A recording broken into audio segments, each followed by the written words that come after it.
Bismillahirrahmanirrahim. Assalamualaikum warahmatullahi wabarakatuh. Alhamdulillahirabbil alamin. Hamdan syakirin, hamdan na'imin, hamdan yuwafi ni'amahu wa yukafi'u mazidah. Allahumma shalli wa sallim ala nabiyyina Muhammadin sallallahu alaihi wasallam wa alihi wa ashabihi wa man tabi'ahum bi ihsanin ila yaumiddin, amma ba'd. Para ulama kami, para orang tua kami yang kami muliakan, para imam kami, bapak-bapak, ibu-ibu, tuan-tuan, puan-puan, abang-abang, kakak-kakak, adik-adik, alhamdulillah kembali kita melanjutkan kajian kita insyaallah ta'ala. Sembari kita bertahmid bersyukur kepada Allah subhanahu wa ta'ala atas segala kesempatan yang telah Allah berikan. Salawat beriring salam kita haturkan pada junjungan Nabi besar Muhammad sallallahu alaihi wasallam biqaul Allahumma shalli ala Muhammad wa ala Muhammad.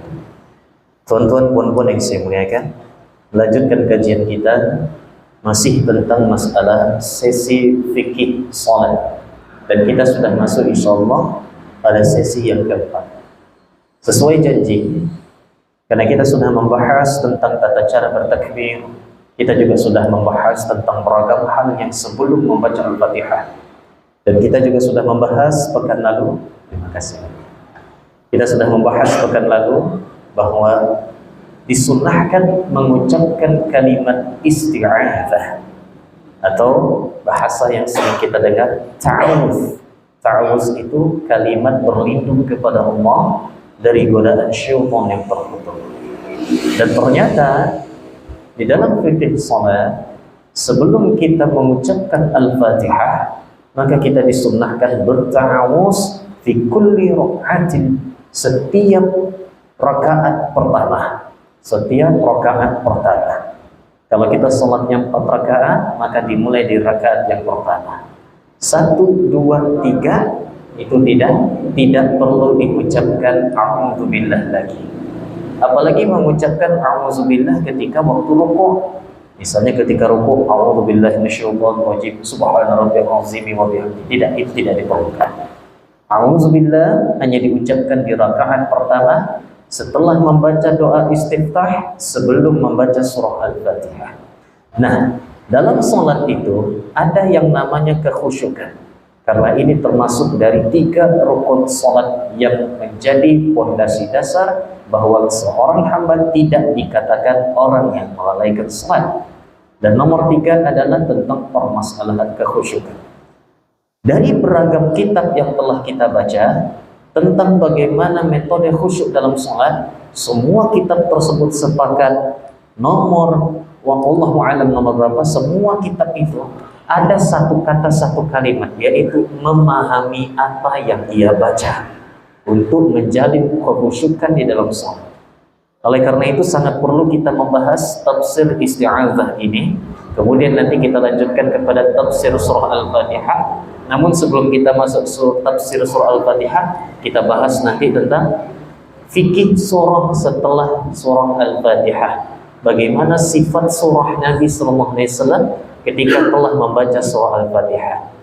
Baik tuan-tuan puan-puan yang saya muliakan, tentang isti'adzah, Allah subhanahu wa ta'ala berfirman di surah Al-A'raf ayat 200, a'udzubillahi minasyaitonir rajim, wa imma yanzaghannaka minasyaitani nazghun fasta'idz billahi innahu sami'un 'alim. Allah ta'ala berfirman, dan jika engkau ditimpa suatu godaan dari syaitan, maka berlindunglah kepada Allah, sesungguhnya Allah Maha mendengar lagi Maha mengetahui. Di dalam ayat lain surah Al-Mu'minun ayat 97, ketika Allah memerintahkan kepada Nabi Musa alaihissalam, wa qur rabbi a'udzu bika min hamazati syayatin wa a'udzu bika rabbi ay yahdurun.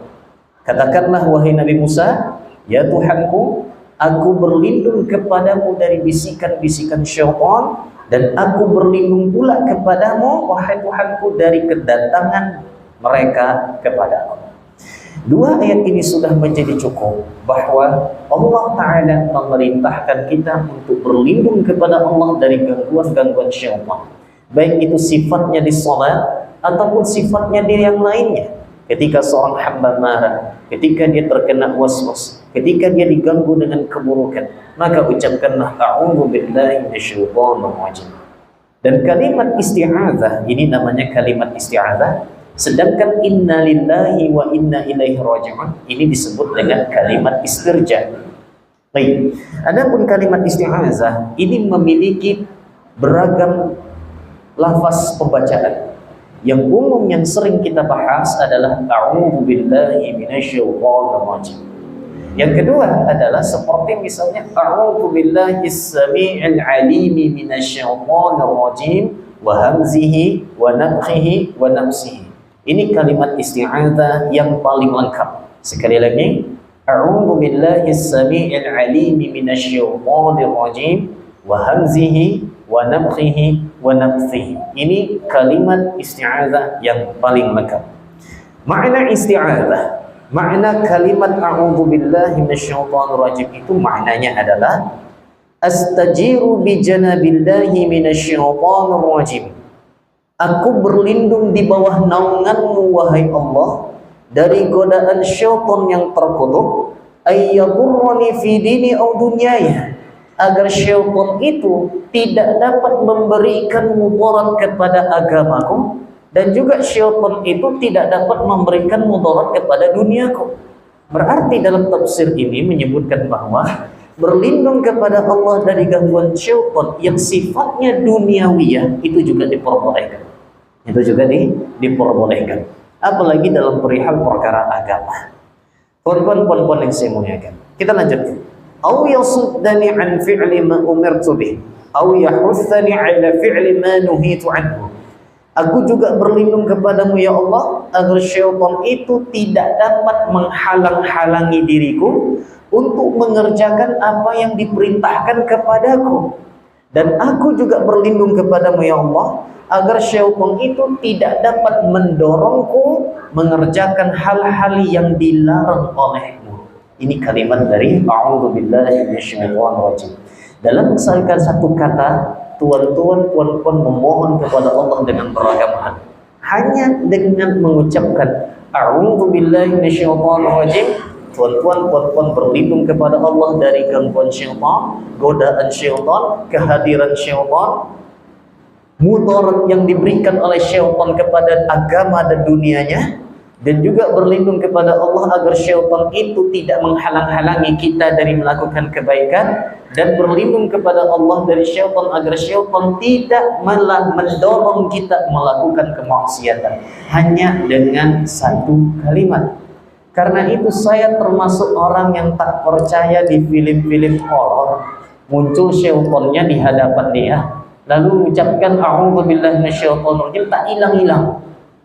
Tak hilang-hilang. Padahal tafsir makna a'udzu billahi minasyaitonir rajim ini maknanya sangat dalam, sangat dalam. Wallahu a'lam, mungkin yang mengucapkannya Allahu a'lam lah, kita nggak tahu juga. Tetapi saya termasuk orang yang tak percaya kalau sudah dibacakan ayat-ayat Allah, kalau sudah dibacakan zikir dan doa yang diriwayatkan dari Al-Quran ataupun hadis Nabi SAW secara sahih, syaitan pasti akan takut dan kalang kabut. Dijamin itu, dijamin. Jadi beragam hal perkara-perkara akidah yang diselewengkan di televisi melalui film-film horor yang subhanallah banyak yang melanggar syariat Allah Azza wa Jalla. Nah, ini dia.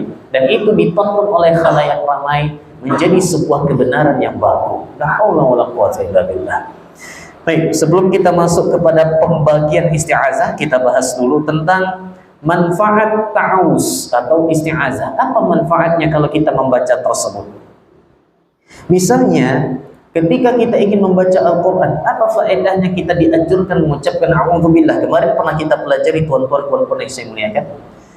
Dalam kaedah ilmu tahsin, apalagi yang dikemukakan oleh Al-Imam Al-Jazairi, pakar ulama tajwid, pakar ulama tahsin dalam Al-Quran, beliau menyebutkan dalam sebuah kaedah bahwa ketika kita membaca Al-Quran, misalnya kita membaca surah Al-Baqarah, maka basmalahnya itu diucapkan pada pembukaan surah saja.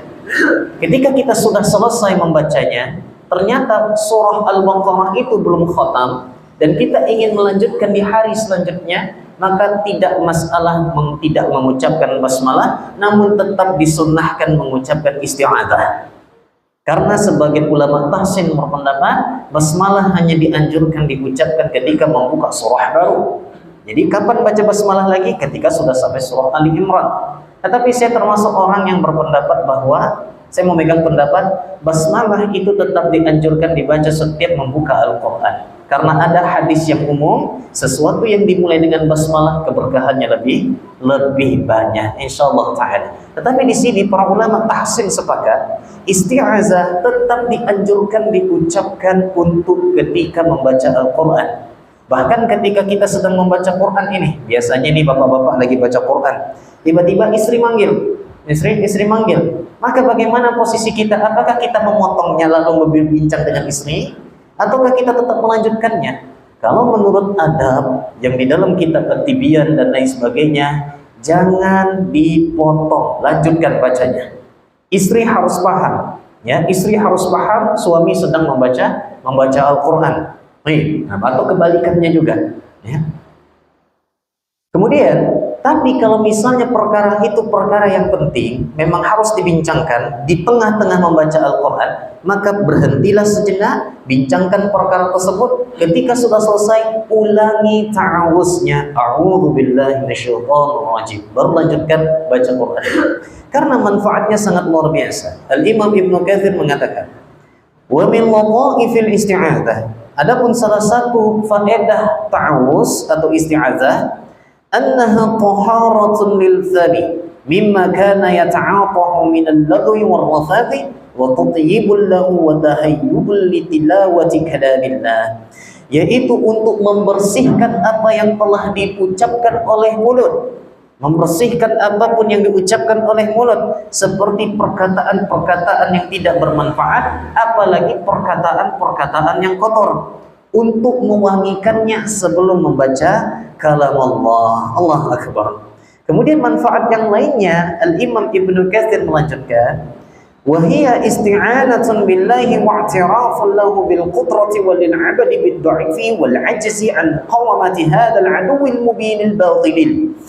Bacaan ta'awuz juga dimaksudkan untuk memohon pertolongan kepada Allah. Isti'anah memohon pertolongan kepada Allah, mengakui kekuasaan Allah, sedangkan hamba yang meminta tadi mengakui merupakan pengakuan atas kelemahannya, ketidakmampuannya menghadapi musuh bebuyutan.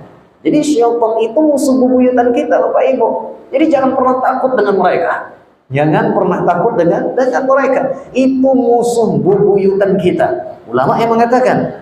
Kemudian, tapi musuh bebuyutan ini tak kelihatan. Tidak kelihatan. Karena itu kita memohon kepada Allah. Kita mengakui sebagai seorang hamba yang sangat lemah, tidak memiliki upaya untuk melawan musuh bebuyutan yang tak nampak, tak kasat mata. Beda dengan syaitan. Syaitan melihat kita. Kita tidak melihat mereka, sebagai ujian dari Allah Azza wa Jalla. Allah ingin menilai seberapa butuhkah hambaku ini kepada diriku. Karena kita tahu bahwa kita hanya manusia biasa yang tidak memiliki kekuatan apapun. Karena itu salah satu ucapan yang paling Allah cintai adalah la haula wala quwwata illa billah. Ini kalimat yang paling Allah cintai, paling Allah sukai. Karena hambanya paham, hambanya menyandarkan segala kekuatan itu hanya milik Allah Azza wa Jalla. Dan ini bisa juga diimplementasikan, diaplikasikan melalui ucapan zikir yang sering diucapkan, yaitu a'udzubillahi minasyaitonir rajim. Allah Akbar, sangat luar biasa keutamaan dari satu kalimat sederhana yang sangat sering kita ucapkan, namun terkadang kita mengucapkannya begitu saja. Auzubillah ya Allah, auzubillah. Padahal ini kurang rukunnya. Nanti kita bahas tentang rukun isti'azah. Langsung saja. Rukun isti'azah itu sebenarnya ada ulama yang berpendapat 4, ada ulama yang berpendapat 5. Kita bahas saja. Pertama, rukun isti'azah, kalimat isti'azah, rukun yang pertama, sighatul isti'azah, ada kalimatnya, bentuk kalimatnya yang harus diucapkan, diucapkan. Begitu juga dalam hal doa. Allah memang maha mendengar. Allah pun maha tahu isi hati kita. Ketika kita meminta kepada Allah hanya melalui hati saja, Allah tahu. Allah maha mendengar. Tetapi Allah sangat suka dengan hambanya yang mengungkapkannya melalui lisannya, yang mengungkapkan doanya melalui lisannya. Begitu juga zikir di dalam hati, bagus, alhamdulillah. Tetapi zikir yang diucapkan lebih afdal lagi, karena ada pergerakan tubuh, ada pergerakan amal jawarih. Jadi berlindung kepada Allah itu diharuskan dengan pengucapan sighatul isti'azah. Dan bentuk lafaznya tadi sudah kita bahas, a'udzubillahi minasyaitonir rajim, a'udzubillahis samiil alim minasyaitonir rajim wa hamzihi wa nafthihi wa nafsihi. Atau misalnya rabbi a'udzubika min hamazati syayatin wa a'udzubika rabbi ay yahdurun, dan lain sebagainya. Rukun yang kedua, al-musta'iz, yang meminta perlindungan. Jelas kita yang meminta perlindungan kepada Allah. Rukun yang ketiga, al-musta'adzu bih, yang diminta perlindungan, yaitu Allah. Kita minta perlindungan kepada Allah, baik itu berkaitan dengan asma dan sifatnya, seperti misalnya a'udzu bikalimatillahi tammati min syarri ma khalaq. Nanti kita bahas di pembagian isti'adzah. Yang keempat rukunnya, al-musta'adzu minhu, diminta dari perlindungan siapa? Jadi kalimat isti'azah yang hanya mengatakan a'udzubillah ya Allah, a'udzubillah, ini tidak lengkap rukunnya. Karena kenapa? Pertama, rukun yang lengkap a'udzubillahnya, pelaku yang meminta perlindungan ada a'udzubillah. Kemudian Allah, kepada zat yang kita minta perlindungan, Allah. Dari siapa? Minta perlindungan dari siapa? Minta perlindungan dari siapa? Tak disebutkan. A'udzubillah. Min ain, min man? Ya, dari mana? Dari apa? Jadi harus diperjelas. A'udzubillahi minasyaiton, minta perlindungan kepada Allah dari syaitan. Ini rukun keempat. Jadi kalau hanya sekedar menyebut a'udzubillah saja, itu rukun isti'azahnya belum lengkap. Kecuali kita mengungkapkan misalnya terjadi kebakaran, lalu kita mengucapkan a'udzubillah min zalik, ya Allah, a'udzubillah min zalik, aku berlindung kepadamu ya Allah dari kejadian itu. Nah, ini masih boleh. Ini masih boleh. Nah, tapi dalam hal yang berlindung kepada syaitan, a'udzubillahi minasyaitonir rajim. Rukun yang kelima, al-matlabul ladzi li ajlihi al-isti'azah. Permohonan isti'azah itu bermaksud untuk keselamatan dunia, agama, keselamatan dari was-was, tipu daya, dan segala keburukan dari yang dimudaratkan oleh syaitan. Berarti secara tidak langsung para ulama memahami, apakah syaitan itu dapat memberikan mudarat kepada manusia? Bisa. Bisa, Bapak Ibu yang saya muliakan, bisa. Syaitan itu bisa memberikan mudarat kepada manusia. Contoh misalnya, syaitan berubah bentuk menjadi seekor tikus. Di malam hari, tikus ini menggigit kabel-kabel dan lain sebagainya. Bisa saja dia mencelakakan manusia. Bisa. Atau misalnya syaitan ini berbentuk seperti seekor cicak, berubah bentuk dia. Kemarin pernah kita bahas, syaitan, jin. Kalau kita sebut syaitan ini tentu dari bangsa jin. Jin ini, Bapak Ibu, dia bisa berubah bentuk dan menampakkan diri bentuk tersebut kepada kita. Misalnya dia berubah bentuk jadi cicak, maka hukumnya seperti cicak. Karena itu bangsa jin ini kalau ingin berubah bentuk, mereka akan pikir-pikir dulu. Karena kalau sudah berubah bentuk, misalnya dia berubah menjadi seekor tikus, itu tikusnya bisa ditangkap. Ya, jadi di film-film itu tak betul tuh, Pak. Tak betul itu. Dia berubah bentuk fisiknya jadi manusia, pas dipukul tembus. La ilaha illallah. Itu tidak betul. Itu tidak betul. Syaitan kalau berubah bentuk menjadi manusia, hukumnya seperti manusia, bisa dipukul, bisa ditangkap. Apa dalilnya? Banyak dalil-dalil di antara para sahabat yang pernah memukul bangsa jin ketika dia berbentuk seperti manusia. Jangankan itu, Rasulullah SAW pernah mencekik jin ifrit. Jin ifrit mencekik lehernya ketika sholat, sampai-sampai air liur jin ifrit ini mengenai tangannya. Bahkan iblis pun pernah berubah bentuk jadi manusia untuk menghancurkan Nabi Muhammad, tetapi Allah yang melindungi. Allah yang melindungi. Nah, itu dia. Jadi syaitan itu bisa berubah bentuk menjadi manusia. Allahu a'lam. dan dia dapat memudaratkan manusia. Karena itu zikir pagi petang jangan sampai tinggal. Jangan sampai tinggal, karena itu seperti benteng kita melalui hidup pada hari itu. Dan malam ini yang tadi sudah zikir sore, alhamdulillah ya, alhamdulillah. Yang belum, perbanyak zikir nanti ketika sebelum tidur. Ya, misalnya membaca trikul, qul huwallah, al-falaq, an-nas, al-kursi dan lain sebagainya. Wallahu ta'ala a'lam. Jadi syaitan itu dapat memudaratkan, itu pun atas izin Allah, atas izin Allah Subhanahu wa ta'ala. Jadi syaitan itu kalau ingin berubah bentuk menjadi makhluk Allah yang lain, dia bisa ya, tapi dia akan mikir-mikir. Kalau dia tertangkap berubah jadi cicak, kita pukul mati, selesai perkara dia. Gak kan ketika dia mati tiba-tiba berubah jadi asap, masih hidup lagi. Itu dah, itu tidak betul, tidak betul. Itu cuma di negeri dongeng aja, atau di negeri Konoha mungkin terjadi. Subhanallah. Baik Bapak Ibu yang saya muliakan, isti'azah itu terbagi 4 jenis. Isti'azah itu terbagi 4 jenis. Ini saya tak tahu jinnya marah sekarang ya, Allah ada. Ya tak peduli. Tak peduli. Karena itu rahasia mereka memang, kalau mereka berubah bentuk itu bisa dibunuh, bisa dibunuh. Sebagaimana sahabat Zubair bin Awam, pernah ada jin berbentuk anak kecil datang kepadanya menggoda, ingin memudaratkan sahabat Zubair bin Awam. Apa yang dilakukan oleh Zubair? Disepak anak itu, Pak. Ini disepak. Kalau berarti ternyata tuyul itu sudah ada di Arab. Tuyul itu sudah ada di Arab. Jadi saya teringat cerita lama kita, Pak. Cerita lama kita, Bu. Apa ceritanya? Saya masih ingat dulu. Yang bermasalah tuyul ini, ada seorang dukun yang pernah menjual tuyul. Tuan-tuan masih ingat ceritanya? Ada seorang dukun yang pernah menjual tuyul. Ya, tuyulnya ini subhanallah, itu kita dapatkan masa-masa itu akidah kita, pemahaman akidah belum terlalu dalam. Jadi saya termasuk orang yang hobi dulu suka beli majalah misteri, Pak. Majalah misteri. Jadi pernah saya iseng dulu. Kan biasanya kan nomor HP di situ banyak. Ya, nomor HP. Ada yang jual khodam lah, ada yang jual. Jadi jual khodam itu bukan yang baru, Wah, itu udah lama sudah. Itu sudah lama. Hanya saya mencoba telepon dulu. Waktu itu saya belum terlalu paham masalah akidah. Tapi alhamdulillah sudah mulai belajar bahasa dasar waktu itu. Saya telepon waktu itu.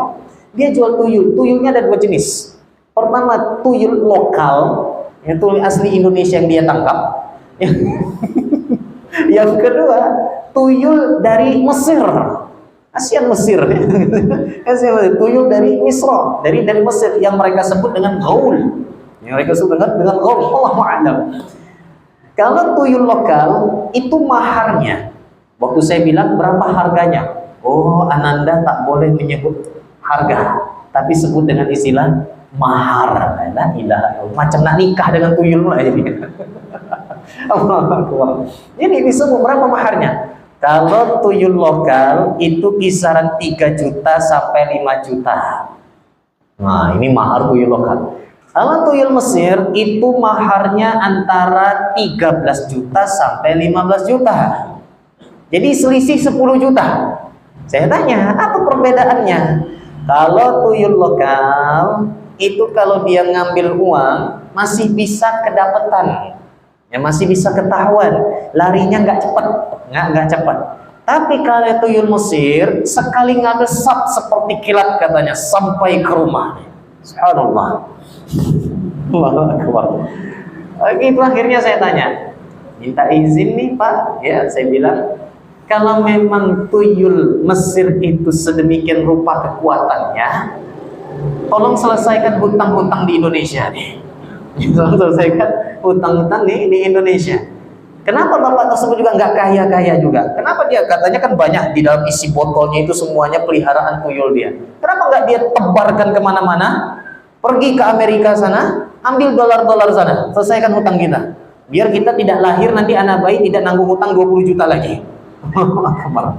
Tapi dia tak bisa. Syarat dan ketentuan berlaku. La ilaha illallah. Jadi dukun itu tukang ngibul. Berani saya katakan, itu tukang ngibul itu, para dukun itu, tukang ngibul itu. Kemarin pernah juga kita dicekoki oleh berita tentang seorang anak kecil yang menemukan batu potwi. batu petir. Beragam orang ngantri untuk mendapatkan satu celupan dari batu petir tersebut. Pas anak kecil tersebut sakit, pergi ke puskesmas, nggak pakai batu lagi. La ilaha illallah, subhanallah. Baik, kalau dipancing bahas masalah jin ini takkan ada habis-habisnya.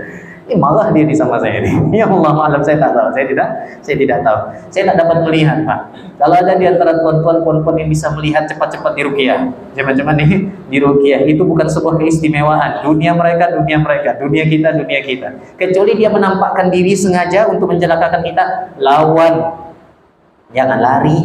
Ini nampak kuntilanak ada sebuah sana udah lari sudah. Baik, harus kita ajarkan kepada anak-anak kita jangan takut dengan perkara-perkara seperti itu. Isti'azah itu terbagi 4 jenis. Yang pertama, isti'azah kepada Allah, meminta perlindungan kepada Allah. Ini sudah kita bahas. Jenis yang kedua, isti'azah dengan salah satu sifat-sifat Allah, sebagaimana ucapan a'udzu bikalimatillahi tammati min syarri ma khalaq. Aku berlindung dengan kalimat-kalimat Allah yang sempurna dari kejahatan makhluk yang Dia ciptakan. Tuan-tuan, puan-puan harus hafalkan zikir ini dan harus dihafalkan juga oleh anak-anak kita. A'udzu bikalimatillahi tammati min syarri ma khalaq. Dengan satu zikir ini memiliki keutamaan yang sangat luar biasa. Ketika kita pergi ke daerah lain, tak perlu lagi membawa jimat-jimat azimat, rajah, wafat dan lain sebagainya. Cukup bawa hafalkan ini saja. Pergi ke daerah lain yang asing, ya, yang kita tidak tahu antah berantanya. Ucapkan kalimat ini. A'udzu bikalimatillahi tammati min syarri ma khalaq. Janji Nabi SAW, fala yadurru syai'. Tidak akan ada yang dapat mencelakakannya. Keburukan dari makhluk-makhluk Allah yang ingin berniat memburukkan dia. Ucapkan kalimat ini. Ini tak perlu mahal-mahal beli rojah, tak perlu mahal-mahal beli wafa dan lain sebagainya. Cukup ucapkan kalimat ini saja. Ajarkan kepada anak kita. Tuan-tuan, puan-puan yang mau membeli rumah atau mengkontrak rumah, yang katanya rumah ini sudah tak berpenghuni selama setahun lebih, ya, tak perlu harus dengan potong kepala kerbau dan lain sebagainya. Enggak perlu. Cukup masuk ke rumah, bismillah, tak perlu assalamualaikum penghuni rumah, minta tolong, minta izin anak cucu masuk, numpang lewat, nak numpang tinggal. Jangan. Itu merendahkan diri kepada syaitan. Nanti kita bahas. Jadi cukup ucapkan a'udzu bikalimatillahi tammati min syarri ma khalaq. Maka syaitan akan berhamburan lari, pasti itu. Yang ketiga, isti'azah syirik, minta perlindungan dengan melakukan sebuah kesyirikan. La haula wala quwata illa billah. Baik, masih kita sambung tentang bagaimana hukum kita merendahkan diri kita kepada bangsa jin sembari berkata misi mbak, anak cucu numpang lewat dan lain sebagainya. Bagaimana hukum ucapan-ucapan seperti ini?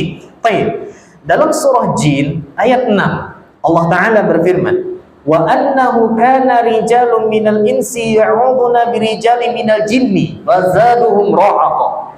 Ada sebagian kalangan laki-laki di kalangan manusia meminta perlindungan kepada sebagian kalangan laki-laki di bangsa jin. Tidak akan menambah apapun kata Allah kecuali dosa dan kesalahan. Allah sendiri yang menjawab. Kita lihat tafsirnya. Apa makna meminta perlindungan ini? Termasuk kita nih. Bangsa jin mengira kunna nara anna lana fadlan 'alal ins. Bangsa jin mengira bahwa mereka lebih utama dibanding manusia.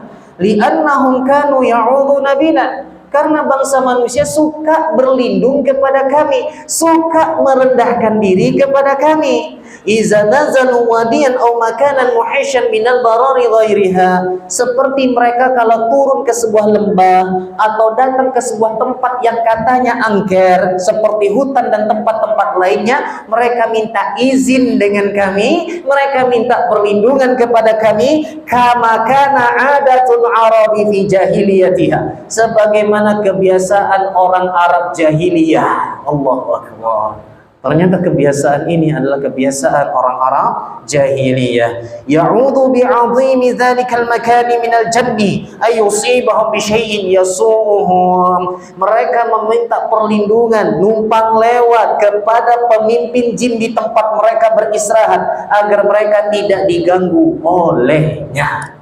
Dan kebiasaan ini masih ada, walaupun tak banyak tapi masih ada di masyarakat kita. Subhanallah. Dan ini kebiasaan orang jahiliyah. Nih, mungkin malam ini agak sedikit tegas, ya, bukan sedikit tegas, harus tegas tentang perkara akidah. Harus tegas tentang perkara akidah. Subhanallah. Jangan pancing saya untuk membahas apa yang lagi viral sekarang. Karena ini akan di-upload nanti. Di-upload nanti. Baik. Al-Imam Ibnu Katsir berkata lagi, "Falamma ra'atil jinnu anal insa ya'udzu nabihi min khaufihim minhum."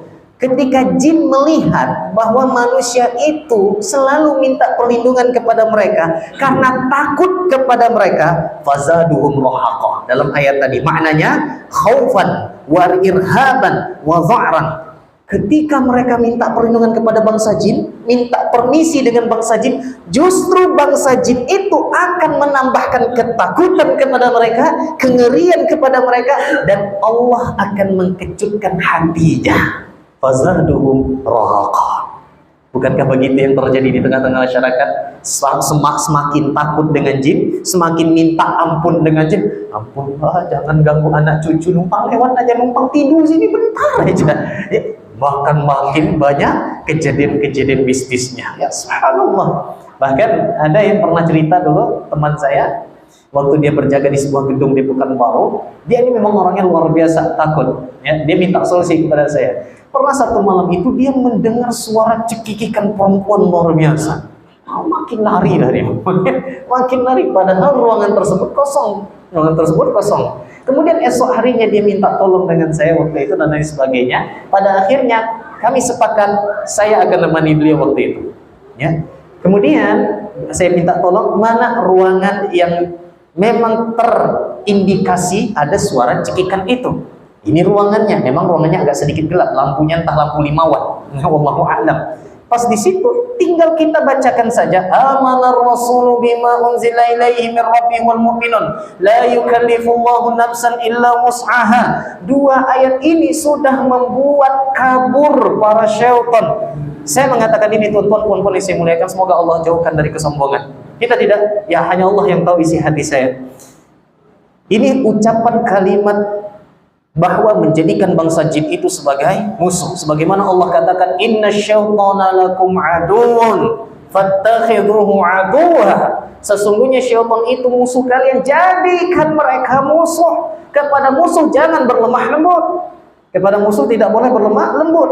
Inilah yang kami dapatkan dari guru kami Ustaz Sabrullah, memang pakar ruqyah syar'iyah di Riau, dan juga pernah dibahas oleh guru-guru kami Ustaz Abdul Somad dan Ustaz Dasman Yahya Ma'ali hafizahumullah ta'ala tentang bagaimana menyikapi syaitan dari bangsa jin. Allah sendiri mengatakan inna syaitana lakum aduwwun, jadikan mereka itu musuh, fattakhidhuhu aduwwa. Sesungguhnya syaitan itu musuh kalian, jadikan mereka musuh. Semoga Allah jauhkan kalimat saya dari kesombongan. A'udzubillahi min dzalik. Tuan-tuan puan-puan yang saya muliakan, Ikrimah berkata, karena itu nggak punya cicak tadi, nggak ada apa-apa, nggak ada apa-apa ya. Itu syaitan menggoda kita, itu syaitan menggoda kita. Betul kata cicak, selamat jatuh ke tatoyur. Ini enggak. Na'udzubillahi min dzalik. La ilaha illallah wahdahu la syarika lah, lahul mulku wa lahul hamdu wa huwa ala kulli syai'in qadir. Baik. Ikrimah berkata, tetapi faktanya tuan-tuan, cicak salah satu media sihir. Itu fakta yang ada. Cicak menjadi salah satu hewan yang disukai oleh bangsa syaitan. Jadi hati-hati. Jadi hati-hati, karena itu kita disunahkan membunuh cicak, tapi dengan membunuh dengan cara yang baik. Jadi kalau ada tuan-tuan yang hobi pelihara tokek, jangan dipelihara. Jangan pelihara, itu masih bangsa cicak. Cuma cicaknya agak lebih besar sedikit. Agak lebih besar sedikit. Sama kayak gecko juga. Ya, leopard gecko itu lebih jinak dibanding tokek. Kalau tokek kan menggigit, takkan lepas kecuali kata orang sampai ada petir berbunyi katanya. Ya, sebenarnya bisa dilepaskan, ada caranya, ada caranya. Tapi leopard gecko itu lebih jinak lagi. Nah, ini banyak diminati oleh kaula muda, termasuk korbannya saya. Saya pernah melihara dulu, tapi saya nggak tahu hukumnya. Ketika sudah tahu hukumnya, 2 ekor gecko saya itu saya kasih cuma-cuma sama teman dari Cina dekat Jalan Imam Bonjol itu. Saya kasih cuma-cuma saja, serah dia lah. Padahal belinya 1 ekor itu 80.000. Ini transaksi tidak halal nih. Ini transaksi tidak halal karena subhanallah itu kebodohan saya karena saya nggak tahu. Baik, Ikrimah berkata, "Kanal jinnu yafraquna minal insi kama yafraqul insu minhum asyadna." Dulu jin itu sebenarnya lebih takut kepada manusia sebagaimana sekarang manusia itu takut kepada mereka. Kemudian kata Imam Ikrimah, "Wa kanal insu iza nazalu wadiyan harabal jin." Apabila manusia turun ke sebuah lembah, jin yang berada di lembah itu kabur, lari karena mereka takut. Apa yang mereka takutkan? Jangan-jangan yang datang ini manusia soleh yang dia berzikir kepada Allah sehingga membuat kita nggak nyaman dan panas. Mereka kabur, mereka kabur. Pas saat mereka sudah kabur, fayaqulu sayyidil qaum, berkatalah pemimpin musafir itu, na'udzu bi sayyidi ahli hadzal wadi, kami numpang minta lindung dengan penghuni lembah ini. Balik lagi bangsa jinnya, balik lagi sembari berkata, narahum yafraquna minna kama nafraqu minhum. Ini luar biasa. Akhirnya jin itu, kata-kata jin ini, kita lihat manusia ternyata takut dengan kita, padahal kita juga takut kepada mereka. Pada akhirnya kata Imam Ikrimah, jin ini mendekati manusia, naik ke atas punggungnya, memberikan penyakit-penyakit kesurupan. Ini kata Imam Ikrimah, muridnya Ibnu Abbas radhiyallahu anhuma. Jadi tanamkan akidah ini kepada anak-anak kita. Jangan pernah takut dengan bangsa jin, dan juga jangan bawa anak kita nonton film horor. Ya, jangan bawa anak kita nonton film horor. Subhanallah, kalau film horor zaman sekarang ini unik-unik. Nah, kemarin yang sempat dicegat oleh MUI, apa nama film horor? Kiblat. Ya, Kiblat itu Allah, ada aja. Udah bagus-bagus muslimah pakai mukena nak sholat, nak ruku, rukunya terbalik. Rukunya terbalik. La ilaha illallah. Dibuat dengan suasana warna hitam penuh dengan darah. Na'udzubillahi min dzalik. Ini adalah isti'azah kesyirikan, meminta perlindungan kepada bangsa jin. Termasuk juga meminta perlindungan kepada benda-benda keramat, Nah, ini tuan-tuan yang hobi di batu akik, silahkan beli dengan niat kolektor. Ya, oh ini batu ini, oh batu ini, nggak ada masalah. Tapi kalau misalnya sudah ada niat, oh ini batu sanca mata merah ini, ular mata merah. Allahu Akbar. Saya pernah dulu disebutkan oleh guru saya, ada orang dengan bangganya pakai batu mata ular delima, apa istilahnya? Dia warna merah, yang katanya didapat dari kepala ular, kepala ular, dipakai, dijadikan batu akik, katanya ini punya mukjizat, punya kekuatan yang luar biasa. Fakta medis mengatakan, merahnya batu merah yang ada di kepala ular memang ada. Itu bukan batu, tumor. Itu tumor, hanya sekedar tumor yang cantik warnanya dianggap batu punya kekuatan magis. La ilaha illallah. Apakah bisa syaitan itu masuk menjadi cincin batu akik menjadi rumah dia? Jangankan cincin batu akik, gelas ini aja kalau dibaca mantra sihir masuk syaitan dalam nih, masuk syaitan. Jadi kalau ingin kolektor batu akik, tafadhol silahkan, gak ada masalah. Entah mungkin zaman saya nanti akan ada waktunya saya hobi di batu akik juga. Kemarin sempat ya, tapi nengok harganya luar biasa mahal, tak jadi. Tak ada masalah sebagai kolektor. Tapi kalau sudah punya keyakinan, 2, pertama bisa menyimpan khodam, hati-hati. Yang kedua, punya keutamaan ibadah.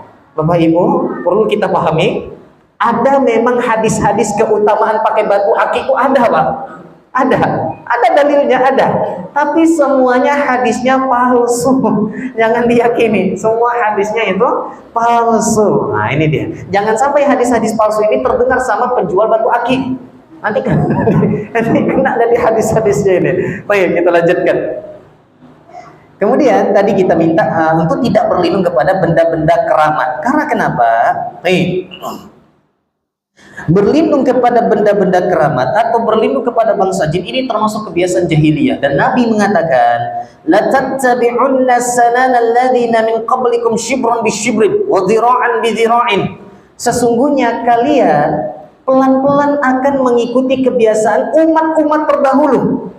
Kata Nabi SAW, sejengkal demi sejengkal, sedepat demi sedepat, sehasta demi sehasta, sampai-sampai mereka masuk ke lubang dot, kalian pun ikut masuk ke dalamnya. Dan itu ternyata benar. Contoh misalnya LGBTQ. Ini kebiasaan umat siapa Bapak Ibu? Umat kaum Nabi Lut. Sekarang ada nggak dipraktekkan oleh umat Nabi Muhammad? Jangan ditanya lagi. Kaum pelangi itu luar biasa. Ini fitrah saya sebagai manusia. Saya lahir seperti itu. La ilaha illallah. Padahal Allah berfirman di Al-Quran, fitrahnya laki-laki tetap laki-laki, perempuan adalah perempuan. Adam dan Hawa, bukan Agus dengan Asep. Adam dengan Hawa masing-masing punya pasangan, masing-masing punya pasangan. Nah, ternyata di zaman sekarang pelan-pelan mengikuti penyakit kaum jahiliyah umat-umat terdahulu. La ilaha illallah. Kemudian kata Nabi sallallahu alaihi wasallam, abghadun nasi ilallahi thalathah. 3 orang yang paling Allah murkai. Yang pertama, mulhidun fil haram, melakukan dosa di tanah haram. Ini tetap ada, Pak.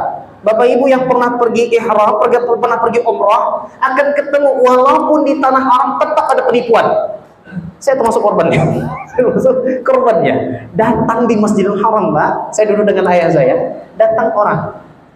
Fasih bahasa Indonesianya. Masya Allah, fasih bahasa Indonesia. Saya dari Gaza. Pas pula waktu itu lagi memang heboh-hebohnya berita itu. Saya langsung percaya, saya peluk dia, saya foto, saya buat status. Mungkin ada dari teman-teman yang baca status saya. Tapi tak sampai 15 menit saya hapus statusnya.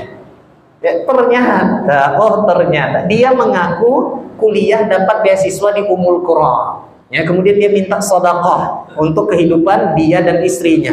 Ternyata diingatkan oleh salah satu askar di situ. Dia itu penipu. Penipu. Orang yang masuk ke dalam Mekah kalau ngaku dari Palestina itu akan diistimewakan khusus, tidak akan dibiarkan di tengah-tengah Masjidil Haram, tidak. Maksudnya itu meminta-minta, tidak. Ternyata itu penipu. Jadi di Masjidil Haram pun tetap ada orang yang melakukan maksiat kepada Allah. Abu Jahal aja dari situ. Abu Jahal dari situ. Karena itu Allah sangat murka dengan orang yang melakukan kemaksiatan di Masjidil Haram. Sebagaimana orang melakukan ibadah itu pahalanya luar biasa, bukan main. Orang yang melakukan dosa di Masjidil Haram pun juga dosanya bukan main. A'udzubillahi min dzalik. Orang yang kedua yang paling Allah benci, wa mubtaghin fil Islam sunnatal jahiliyah. Orang yang mencari kebiasaan jahiliyah, udah hilang kebiasaannya, dia munculkan kembali lagi. Jangan pancing saya bahasa yang viral. bahasa yang viral. Pandangan tuan-tuan ini agak mancing saya ke situ. Tapi pahamlah dengan hadis yang saya bacakan ini. Pahamlah insyaallah taala. Nah, ini dia. Kemudian Umar bin Khattab berkata, "Innama tunqadu uran islami urwatan." Sungguhnya ikatan Islam ini lama kelamaan akan semakin terurai satu persatu apabila di dalam Islam, kata Umar,